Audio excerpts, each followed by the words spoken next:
Many thanks for choosing us. Let's begin with the Vice President, Dr. Mahamudu Bawumia, who's issued an end-of-year statement patting the Akufo-Addo-led administration on the back for fulfilling over 40 campaign promises, from the establishment of the Office of Special Prosecutor to the implementation of free SHS. Dr. Bawumia says the government looks forward to an even more action-packed 2019. There is more in the following report.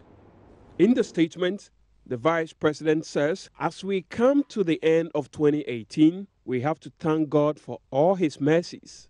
We are thankful for what God has made possible for President Nana Addo Dankwa Akufo-Addo and the NPP to accomplish during our first 2 years in office. In particular, we promised free senior high school to reduce the hardship on parents, and we have delivered. We promised to restore teacher training allowances to reduce the hardship on teacher trainees, and we have delivered. We promised to restore nursing training allowances to reduce the hardship on nursing trainees, and we have delivered. We promised to establish a Zongo Development Fund, and we have delivered. We promised to issue national ID cards, and we are delivering. We promised to implement a national property digital address system, and we have delivered. We promised to digitize the clearance of goods at the ports through paperless ports, and we have delivered. We promised to establish 3 development authorities: Northern Belt, Middle Belt, and Coastal Belt, and we have delivered. We promised a 1 district, 1 factory program, and we are delivering. It goes on to the 40th point, in which the Vice President says we promise to establish an Office of the Special Prosecutor on corruption, and we have delivered. And then last, on the 40 bullet achievements, according to the Vice President, he says we promised to create 6 new regions, and we have delivered. It has been 2 years of hard but fruitful work for the people of Ghana. We thank God for President Nana Addo Dankwa Akufo-Addo. It has been an honor for me, Dr. Mahamudu Bawumia, to serve as his Vice President. Let's get onto the phone line and speak with the governance expert and former UN Senior Advisor on Governance, Professor Bafo Agyeman-Duah. Good evening to you. Many thanks for joining us. My pleasure. So first of all, Prof, what do you make of the 40 achievements catalogued by the Vice President? Well, thank you again. In the first place, it's not surprising because touting achievements seems to be part of our politics. Past governments have done that, so it's not surprising that the current government is doing the same. As you know, some governments even publish books, green books and other kinds of books, to demonstrate the achievements that they've made. So it seems like this is gradually becoming, if it hasn't become already, part of our political culture. Having said, looking at the list of the Vice President, certainly, overall, one can appreciate the efforts the government has made over the past 2 years to fulfill the several promises that they made to the country. And there are some key ones that we can all admire. If you look at, say, the SHS, free SHS that they've introduced, sure, they fulfill it despite some serious challenges that we face with that. Now, just recently, the promise to create regions, which is also a promise of the main opposition party, also has been fulfilled. So that's a major achievement. So there are some very interesting achievements that they made. But I think whether it is necessary at this point to tout achievements, that's a different kind of question. In my humble view, I think several of the listed accomplishments will have been held back. Because, for instance, if you say you are delivering and you don't know the point at which you are in terms of the process of delivering, then that creates some kind of doubt in our mind. And there are a few or a number of them that simply said that we are delivering. I guess what it means is that they've initiated the process for delivering, but you don't know yet the end point. And even for those that are fully delivered, such as the SHS, the new regions, and a few others that were listed, even then, it doesn't mean they are final.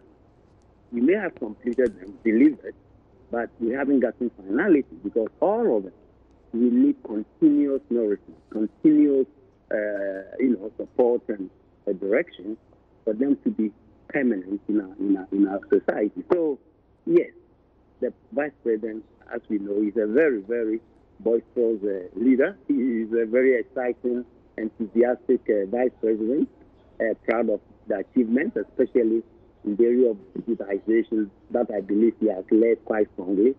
So I think he has every right to let us know. But as I say, even those that are so-called fully delivered will still need some time and effort to make sure they reach finality. But, Prof, more importantly, the Vice President is promising an action-packed 2019. And there are those who feel these are just expressions which will never materialize.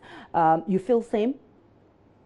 Well, you see, I don't think every promise made by a political party can be fully materialized in their tenure, during their tenure. That's not possible.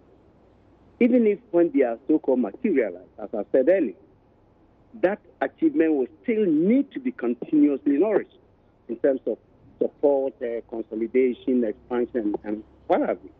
So there's nothing like that. But I think what is interesting for me, though, is that the government seems to have made serious effort to meet most of the promises that were made during the campaign.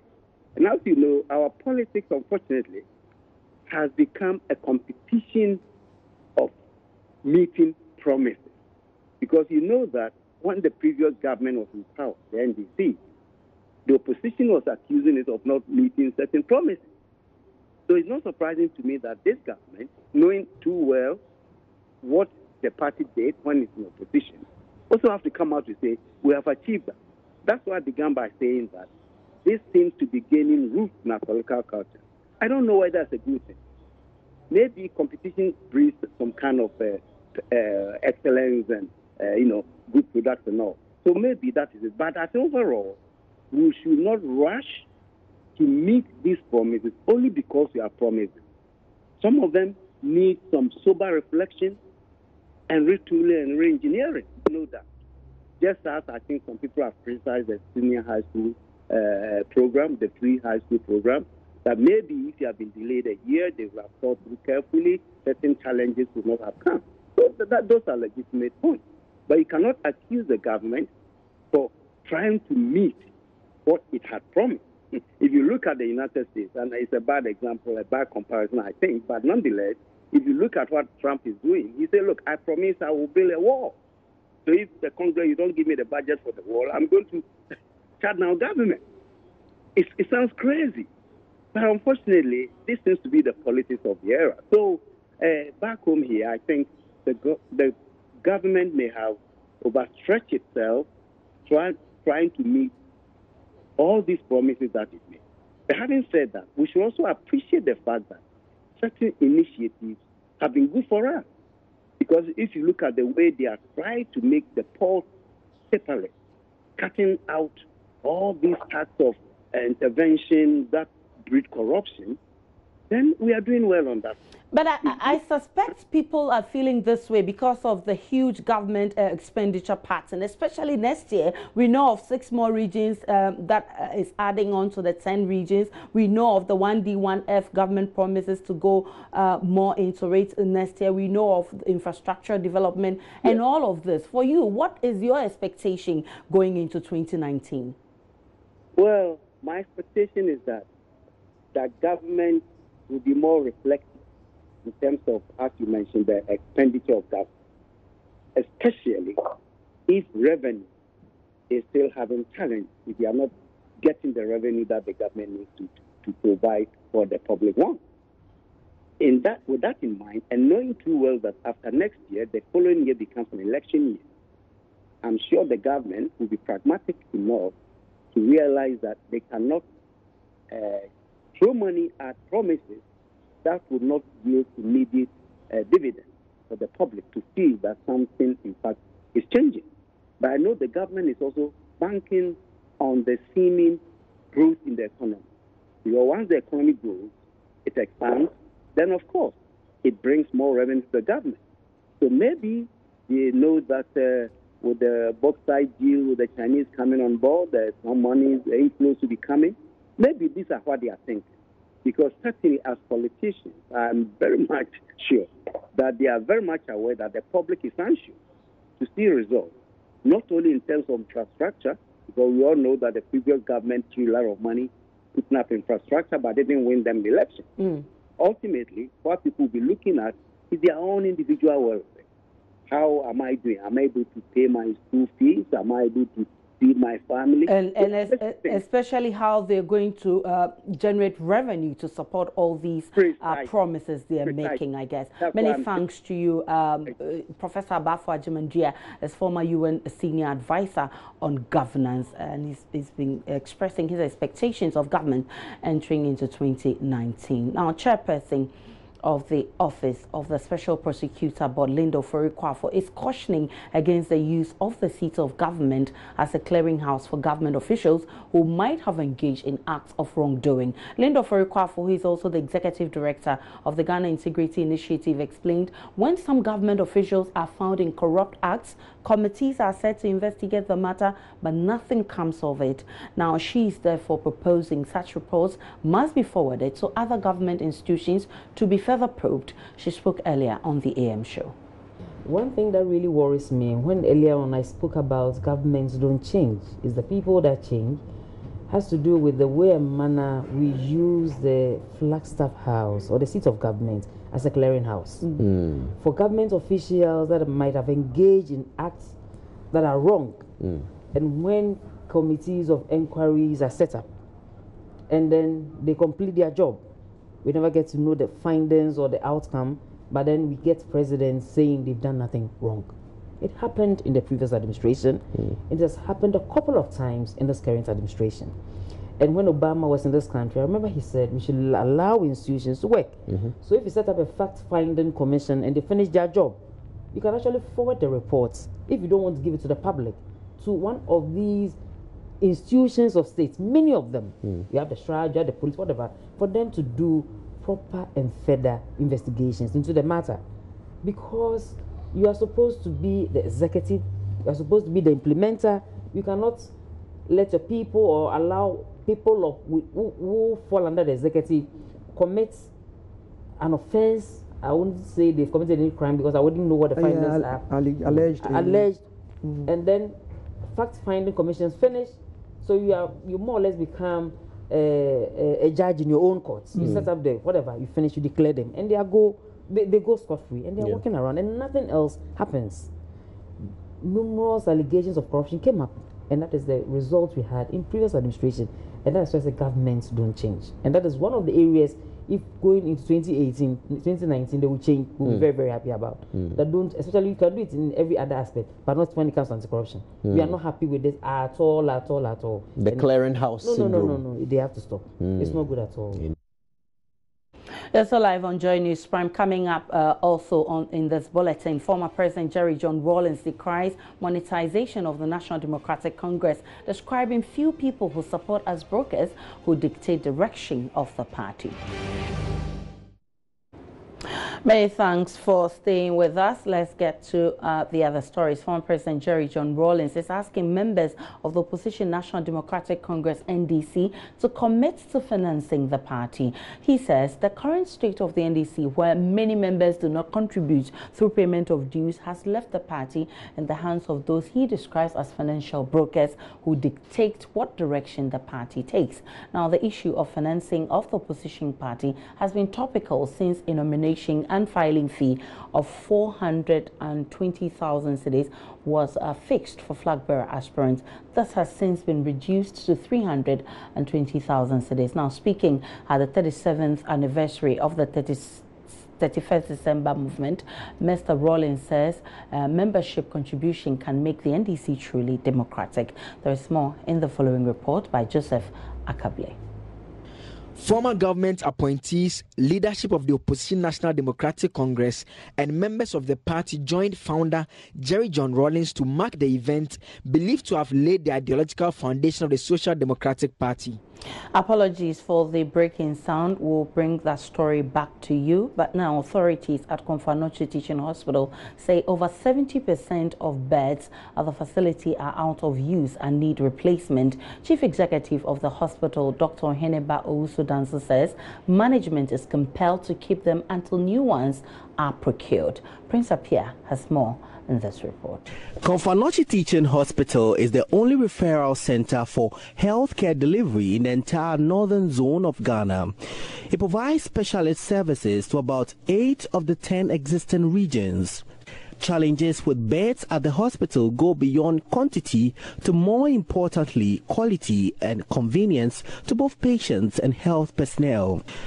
CEO Dr. Oheneba Owusu-Danso says current situation is affecting smooth delivery of quality healthcare services to patients.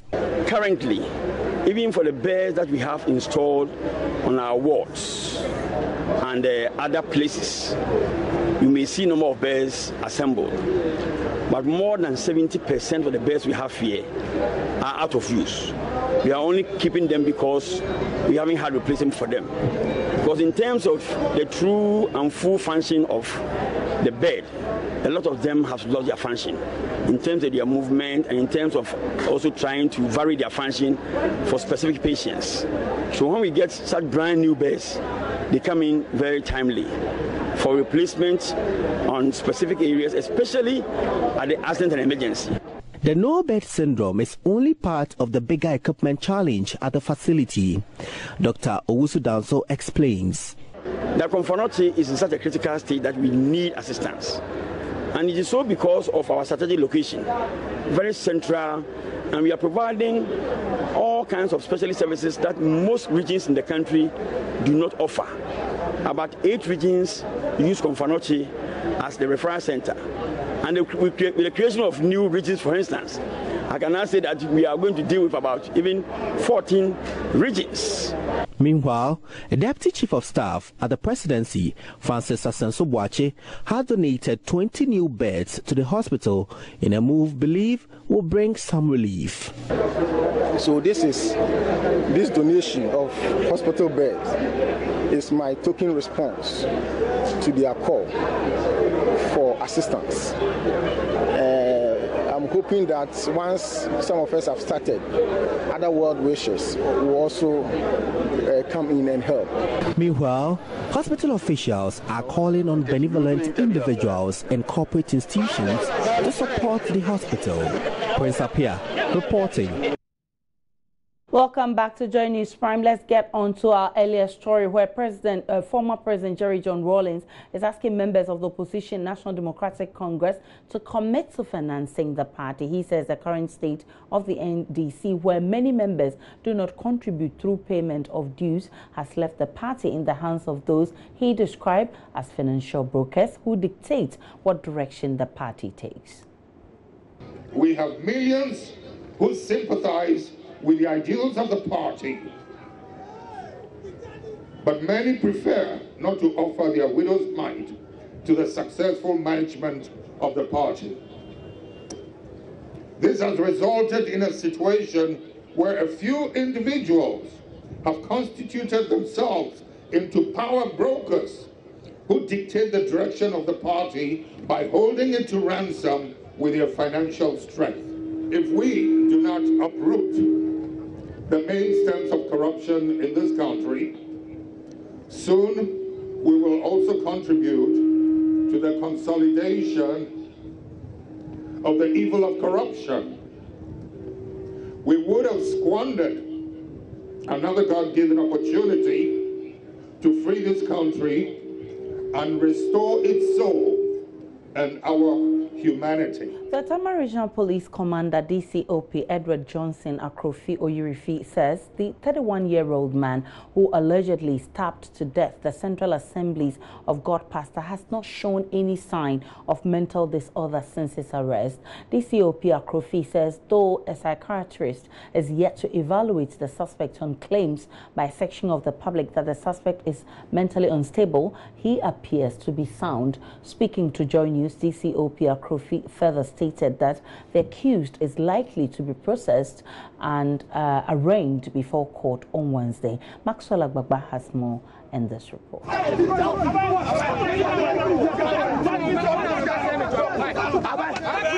Some angry residents of Tema Community 4 beating the suspect after he tried fleeing the church. A policeman holding the suit of the suspect did not deter them as the beating continued unabated.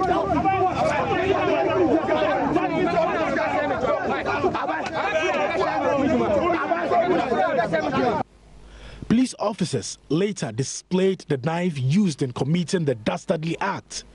The suspect also had kerosene, turpentine and matchsticks on him.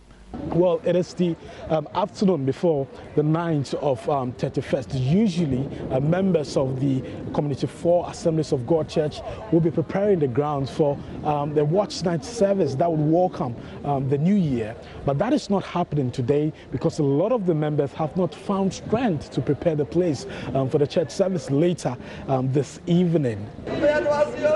Outside the office of the pastor, blood stains could be seen splashed on the floor and on the compound of the church. The blood is also splattered at the crime scene, the office of the senior pastor. In a video that has since gone viral, the suspect is heard confessing to the crime but justifies it, saying his uncle was engaged in human sacrifices. He alleged he was a target together with other family members.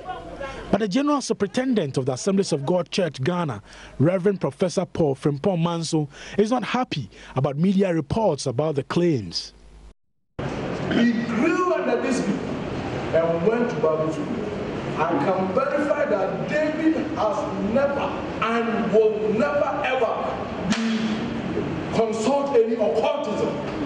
So when people are giving this news, when we are sad, when we have that pain and when we have that grief, you are inflicting wounds on yourself. A person who has come here to murder such an honorable man is making statements on violence, and that is what the media is talking about.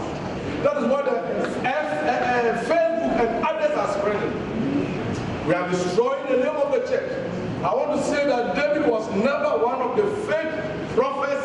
He was never a charlatan. He was born and bred in Assemblies of God, trained with a man of character and decorum. Family members of the deceased are also disputing the suspect's claims. As to the viral, unfounded, frivolous allegations that is finding its way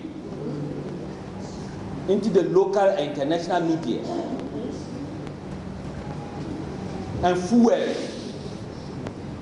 by some people, either mischievous or calculated, for what intent or purpose, we leave that to them and their judgment and conscience.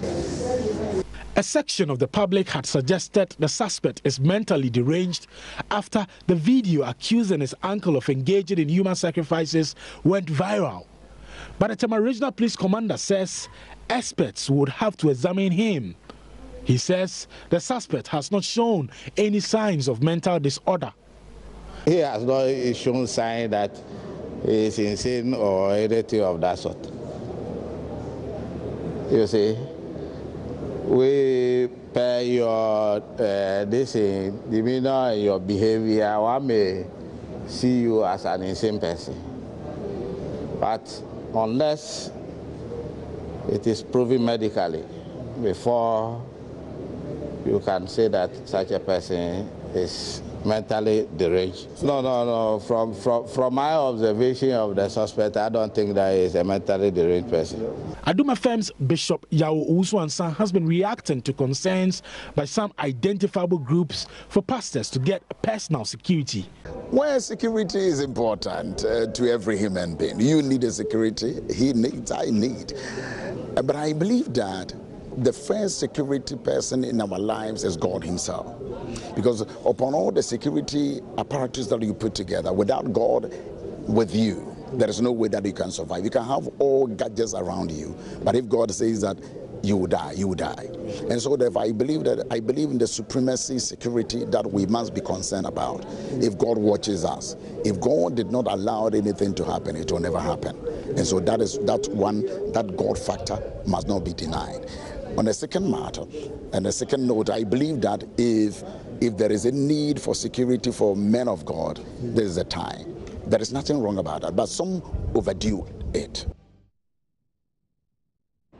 And this is Joy News Prime. Let's get to the rest of our stories. And the National Petroleum Authority's attempt to relocate T-Tekpo LPG refueling plant at Afariwa in the Shaman municipality of the Greater Accra region has suffered another setback.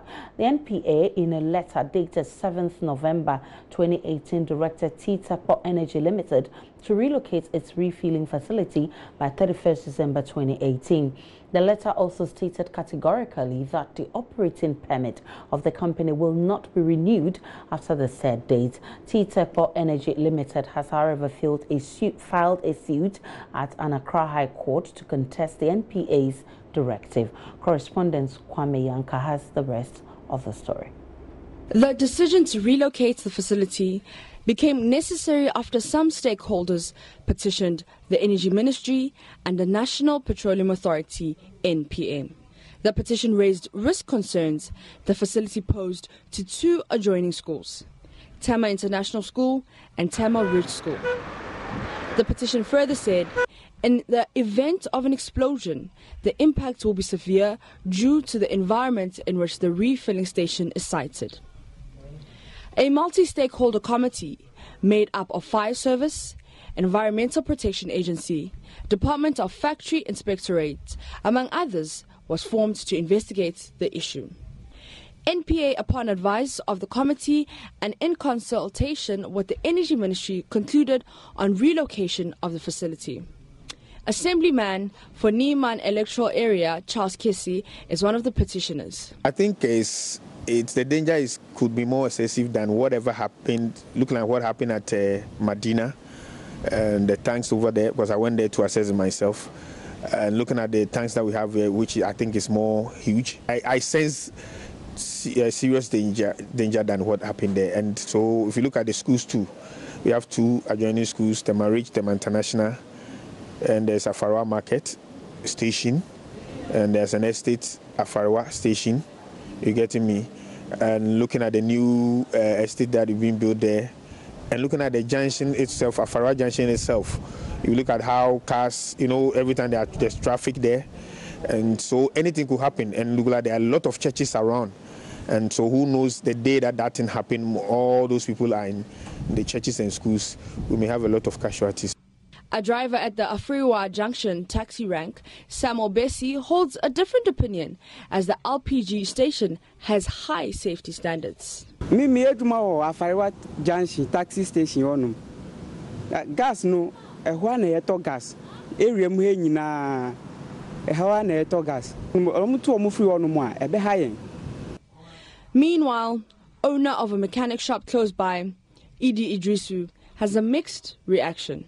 To affect from my side, I don't see any effect, but sometimes I used to hear the scent. But if you gas filling stations here, it's risky for our life, but sometimes it used to help us too. But if they have solution that they would do, then they have to try and know how they would do, then we will save we all. The gas refilling station has been operating for the past 2 decades, with T-Tekpo Energy Limited taking over about 6 years. Kwame Yanka's reports for Joy News. Deputy Commissioner of the Ghana Revenue Authority Customs Division has admonished personnel engaged in the National Builders Corps program to take full advantage of the program to add value to themselves. Alhaji Seidu Idrisu said those who exhibit a high sense of tact, skill and professionalism may have the opportunity to be retained at the office when the 3 years is due. Alhaji Seidu made the statement at an orientation workshop for 744 personnel of NAPCO under the Revenue Ghana module at WA. Joining us Upper West Regional Correspondent Rafiq Salam has more. The Nation Builders Corps, NAPCO, is a government initiative aimed at addressing graduate unemployment in the country. President Akufo-Addo launched the initiative on May Day.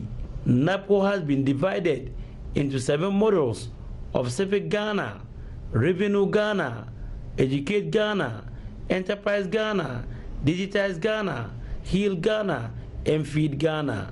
Over 137,000 unemployed graduates applied to join the 3-year program, out of which 100,000 were selected.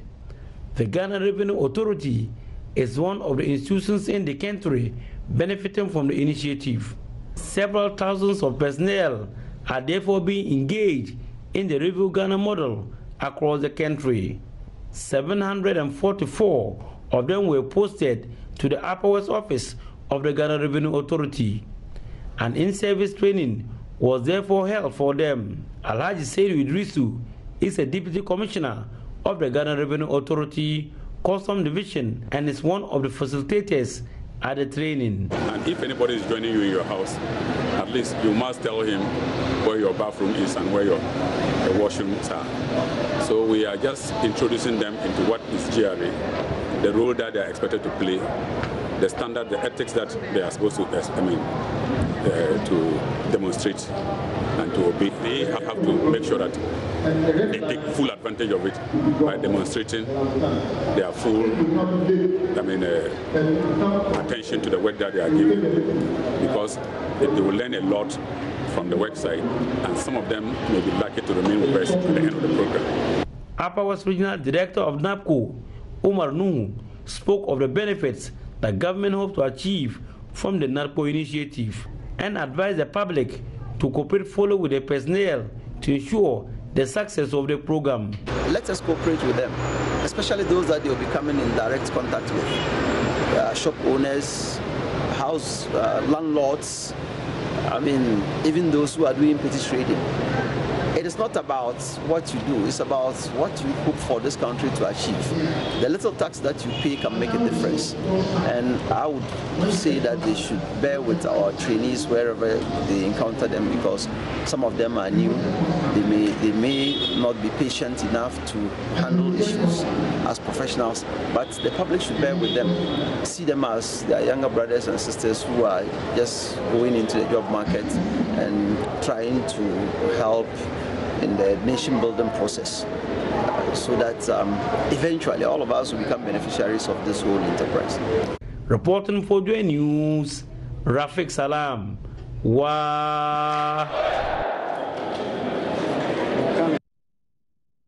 And back in the studio and in Accra, my name is Aisha Ibrahim. Now, New Year's Day, that is tomorrow, will be yet another opportunity for parents and children to spend quality time amid fun at the Love FM Family Party in the park. Now, the Rattray Park, which for 2 days hosted the Xmas Kids Party, is venue for the family get-together. It is first of the year, but the last before work and school resumes for the new year. The following news desk report previews tomorrow's event. The bouncy castles, electric trains, swimming pools and trampolines were all available for the kids to enjoy. They danced, jumped, ran and did all kinds of things to win prizes. They also took advantage of the occasion to make new friends and had fun after long days in school. And are you happy? Play football. football. What have you been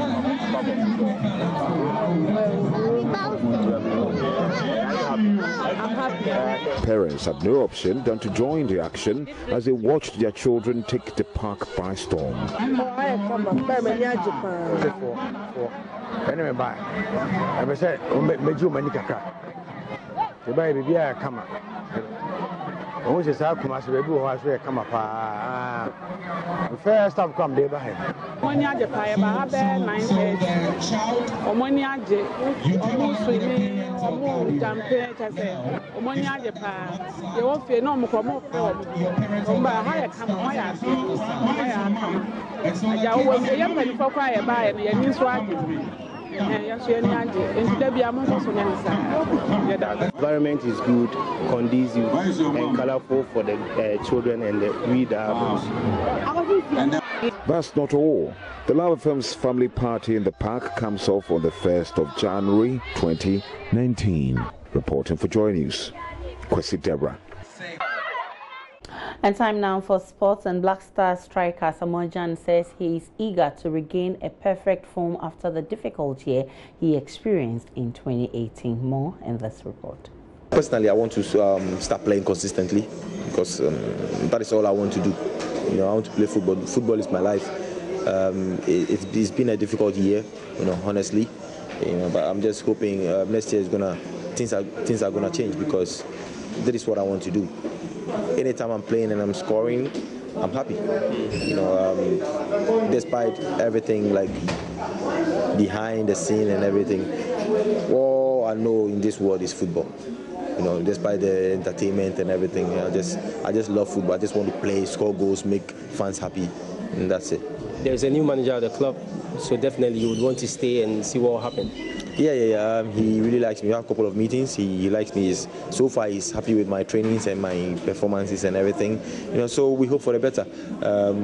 We started camp for the next round. You know, we go for like maybe 2 weeks camp. You know, I have to just make sure I stay fit, and then we see how the season goes. You know, because I'm ready. I'm ready now. No setbacks. You know, I thank God for that. You know, injury free. I feel okay. You know, what the most important thing is I need to be losing weight. You know, because I've added a couple of kilos that I need to lose, and I'm ready to go. Well, that's how we end the bulletin. My name is Aisha Ibrahim, and from all of us from Joy News, we wish you a fruitful new year full of peace, prosperity, and love. Have a great one.